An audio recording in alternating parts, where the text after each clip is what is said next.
Imagine striking gold, literally, only to be held back by red tape. That's the frustrating reality for gold miners on New Zealand's west coast, where soaring gold prices are met with agonizingly slow resource consent processes. The West Coast Regional Council, WCRC, is facing increasing pressure to unclog the bottleneck that's preventing miners from capitalizing on the current gold rush. The council, acknowledging the problem, had resolved 6 months prior to form a collaborative working group with industry representatives. The goal? To establish a standardized set of consent conditions that would streamline and accelerate the application process. But here's where it gets controversial. Despite the good intentions, progress has been glacial. The issue resurfaced as an unresolved item on the Environmental Management Committee's agenda in Greymouth, highlighting the lack of tangible results since the initiative was launched in early May. Councillor Alan Birchfield, a veteran gold miner himself, voiced his frustration plainly. He pointed to a quarterly report revealing that some consents had taken a staggering 2 years to process. He also noted that the council had only managed to process a mere 12 mining consents in 3 months. The gold price today is over $8,000 an ounce, Birchfield exclaimed, emphasizing the missed opportunities. There's a lot of gold out there, huge potential, and this council is holding the coast back because you're not processing the consents. He argues that alluvial gold mining, a practice that has been around for half a century, shouldn't be subject to such bureaucratic delays. We are not reinventing the wheel, he said, all we are doing is washing the gravel and taking and discharging the water. We should be able to get it down to a very basic consent and get them issued. But they are taking years and it's not acceptable. Chief Executive Darryl Liu countered by explaining that the primary obstacle in developing these simplified conditions has been the difficulty in forming a functional working group. We tried 3 times to pull together a group and 3 times it's failed, Liu stated. He then directly appealed to Councillor Birchfield for assistance in gathering industry representatives to collaborate with the council. And this is the part most people miss. Liu previously criticized the consultants hired by miners to prepare consent applications. However, miners disputed this criticism, asserting their willingness to engage with the council.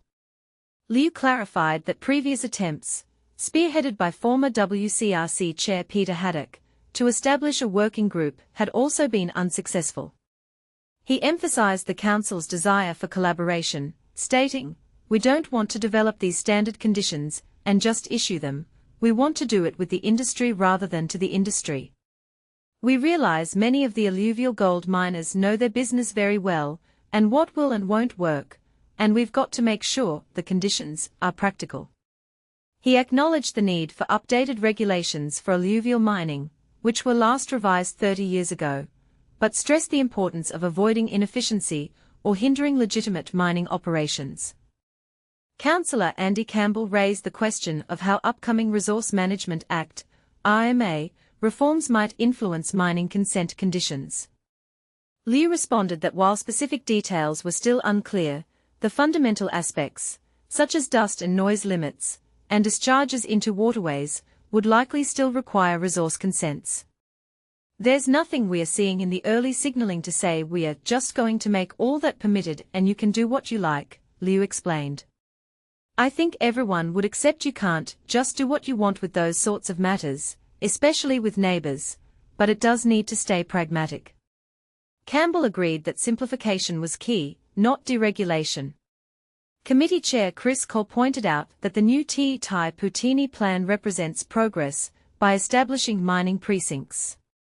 However, he also acknowledged the variability in scale and complexity among alluvial mining operations, suggesting that standardized conditions would need to accommodate these differences. WCRC Chair Colin Smith, attending his first environmental management meeting, endorsed Liu's proposal to convene alluvial mining leaders with the council to develop pragmatic consenting arrangements. Drawing on his previous legal experience with the industry, Smith offered his involvement in the working group. "It's only by working together that we are going to solve this issue, which appears to be a continuing one," he said. But here's where it gets controversial.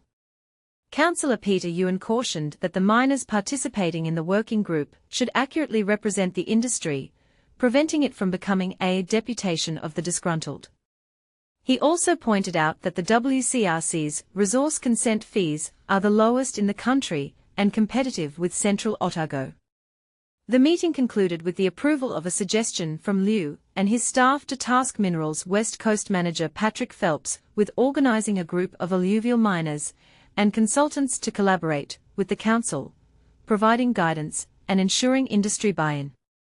Members agreed that if progress stagnates, the issue should be escalated to the full council. Birchfield expressed confidence in the miners' willingness to participate, stating, "I'm a sort of an agony aunt for the industry. Just about every day I've got people complaining to me about your process. And the consultants are right on top, they are dealing with it. If you ask them, they'll tell you all about it. They are certainly telling me all about it." So, the question remains, can the West Coast Regional Council and the gold mining industry finally bridge their differences and create a more efficient and collaborative consent process? Or will bureaucratic hurdles continue to stifle the region's economic potential? What specific measures would you propose to expedite the consent process while ensuring environmental responsibility? Do you think the concerns of environmental groups are being adequately considered in this debate? Share your thoughts in the comments below.